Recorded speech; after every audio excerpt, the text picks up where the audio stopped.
Benoît, si tu veux bien, ben voilà, c'est à toi. Donc, moi je te donne des petits visuels pour que tu utiliseras ou pas, tu peux appuyer dessus comme dirait l'autre, comme tu veux. Donc Benoît, Sergio Livoro, donc concepteur et pionnier en matière d'exosquelette, il y a les tiens et puis tout un tas d'autres que tu adaptes. Enfin, merci à toi. Voilà, bonjour à tous. Donc, nous en tant qu'intégrateur et distributeur d'exosquelettes, l'intérêt des capteurs, elle est à tous les niveaux de notre chaîne de travail. Le premier niveau, c'est l'évaluation des exosquelettes que l'on va distribuer, que l'on va intégrer. Donc on a besoin de pouvoir, à partir d'un certain nombre de systèmes, évaluer l'effet. Est-ce que quand je porte l'exosquelette, je vais diminuer tel ou tel facteur de risque ou tel niveau d'énergie que la personne va dépenser? Est-ce que je vais améliorer les postures? Et là, on travaille avec des partenaires qui vont avoir des systèmes plutôt externes à l'exosquelette. Voilà, évidemment, côté Mouvensi ou côté Moten qu'on a avec nous aujourd'hui, pour analyser les postures des personnes, analyser les effets des exosquelettes. Donc là, nous, voilà, quand on cherche à valider, à dire tiens, il y a un nouveau produit qui arrive sur le marché, est-ce qu'il est complémentaire de notre offre? Est-ce qu'il a les valeurs que l'on prône depuis le début avec la cellule Astor, avec l'INRS sur ce que l'on attend d'un exosquelette? Première utilisation basique. La deuxième utilisation qu'on est en train de développer, c'est la partie qualification d'un contact entrant. Ça, on est en train de travailler aussi avec Pierre. Comment est-ce que je peux essayer, avant d'aller rencontrer un utilisateur, la pertinence, la réalité de l'opération que réalisent des personnes qui ont des niveaux de pénibilité. Donc là, on est en train de travailler sur l'analyse des postures. Alors, on a des questionnaires qui sont liés à des analyses subjectives. Là, aujourd'hui, on parle de l'objectivation. Hein. Donc, est-ce que je suis capable de dire envoyez-moi une vidéo de votre poste de travail et je vais déjà avoir une première approche à partir de cette vidéo et vous donner déjà quelques orientations avant d'aller... on est une entreprise qui vend des produits, donc on a besoin de gagner de l'argent et pour ça on a besoin de ne pas faire 5 allers-retours chez le client avant de lui vendre quelque chose. Donc à partir de là, accélérer nous et améliorer la qualification des contacts entrants. Donc ça c'est les aspects rapides. 30 secondes parce que je me mets moi dans les chaussures dans lesquelles peut-être vous êtes vous et qui est, je dirais, en entreprise ou autre, quelqu'un qui se pose la question, est-ce que c'est nécessaire? Pourquoi je vais investir là-dessus? Et donc, on se rend bien compte, quand on s'engage dans ce type de démarche, c'est que, au-delà, alors, pardon de minimiser ton rôle, mais au-delà du coût direct de l'investissement voilà, un équipement, c'est un exosquelette, mais ça pourrait être à la limite un type de chariot un peu autoporté, ça peut être globalement d'autres choses. On voit bien que la décision de ça va être lourde de conséquences, à la fois, je dirais, en financement direct, mais aussi en temps passé, en formation, et que comme toujours, c'est comme un recrutement où on se gourre, pardonnez-moi, mais un achat de matériel sur lequel on s'est trompé parce que finalement, pour les raisons X ou Y, les choses ne marchent pas, ne correspondaient pas véritablement aux autres. Et donc, cette analyse préalable, encore une fois, à côté de l'analyse préalable qui a pu être faite en interne dans la propre boîte, est essentielle parce qu'elle permet, à côté de tout ce qui est, bien sûr, l'expérience, je dirais aussi de ceux qui ont conçu, mais de tout ce qui est aussi les analyses faites par les perceptions de tel ou tel, ça permet l'objectivation. Tu me diras à quel moment tu veux que je présente Émilie de Moten, et donc qui est un peu ton alter ego, sur l'occurrence, voilà Émilie qui est là et que je lui passe un micro.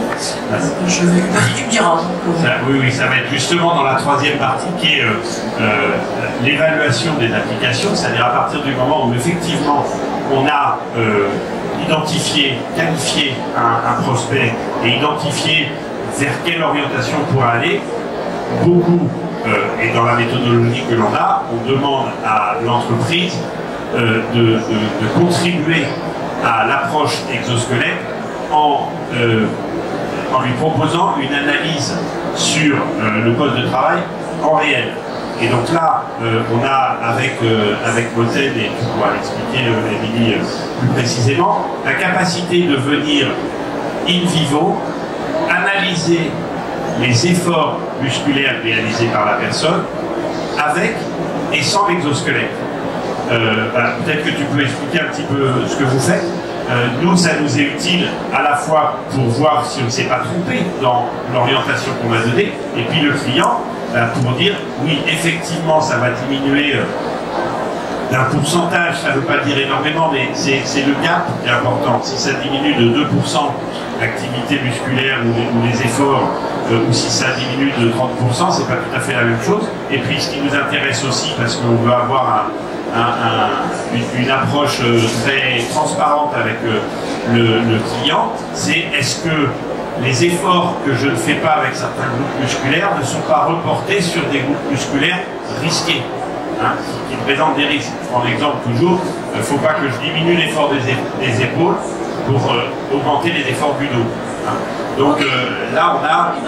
Émilie, je dirais d'un certain côté, plutôt en représentant justement des clients au final, enfin des utilisateurs au final, que vous connaissez dans leur institut. Comment vous prenez la problématique portée par, que vous apporte alors, si je peux me permettre, le micro sur le menton, parce que sinon on vous capte pas.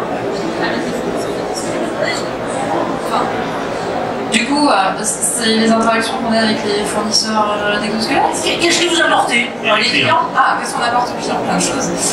Non, en fait, moi ce que j'aime bien dire, c'est qu'on apporte un choix éclairé. En fait, c'est qu'on a les retours subjectifs du terrain, des opérateurs, qui sont très importants et très intéressants, mais qui des fois peuvent être un peu fous, parce que c'est des personnes qui ne sont pas forcément habituées à bien formaliser les choses, etc. Et des fois, il y a tout simplement une activité qui est hyper complexe, une accumulation des efforts musculaires qui fait qu'on ne sait pas exactement à quel moment on bascule dans le très contraignant. Et en fait, l'utilisation des exosquelettes, des capteurs, pardon, qui sont du coup ces petits boîtiers qu'on met sur les muscles, les groupes musculaires des opérateurs, va être faite pour faire des comparaisons de situations sur terrain. C'est ce que tu as dit, Benoît. Donc on va comparer des exosquelettes, du matériel, une organisation de travail, pour voir justement si on est dans une amélioration ou une dégradation de l'effort musculaire qui est déployé par les salariés sur un certain type de tâches. D'accord, donc là c'est une évaluation par exemple comparée d'efforts musculaires. Et oui. Voilà, comment ça se produit encore une fois en rationalité de résultats? C'est un petit peu ce que je t'ai mis là. Voilà, donc là par exemple on a des résultats, alors à gauche c'est des résultats liés au capteur Moten, à droite c'est des résultats, alors ça c'est des capteurs externes, comme on vous l'a montré. On a aussi des capteurs internes aux exosquelettes. Le gant bionique de Biocerveau nous donne les valeurs des capteurs qui sont en même temps les capteurs qui font l'asservissement du gant à sa fonction. Ben ça nous donne des indications pour dire effectivement on a réduit ou on a augmenté. On associe ça souvent aussi à des capteurs de mesure visuelle de posture, comme on a chez Moten ou chez Mouventi, parce que certains exosquelettes ont tendance aussi à faire améliorer la posture des personnes, c'est-à-dire à faire en sorte que la personne arrondisse moins le dos, etc., à faire un certain nombre de gestes en voix. Et donc tout ça, ça nous apporte des éléments qui, quand on va au bout, et ça sera ma dernière partie, vont nous permettre aussi, nous, de faire un peu d'ACV, donc d'analyse du cycle de vie du couple opérateur exosquelette, en captant des mesures en permanence quand on a des capteurs internes à l'exosquelette et en pouvant dire au fur et à mesure, effectivement, vous avez réduit, on a toujours cette action, parce que les capteurs vous montrent bien de quelle puissance ils apportent. Je parle plus de puissance que de force, parce que c'est de l'énergie, quelle énergie il apporte à l'opérateur, plutôt qu'une force, du poids, des choses comme ça, ça ne veut pas dire grand-chose.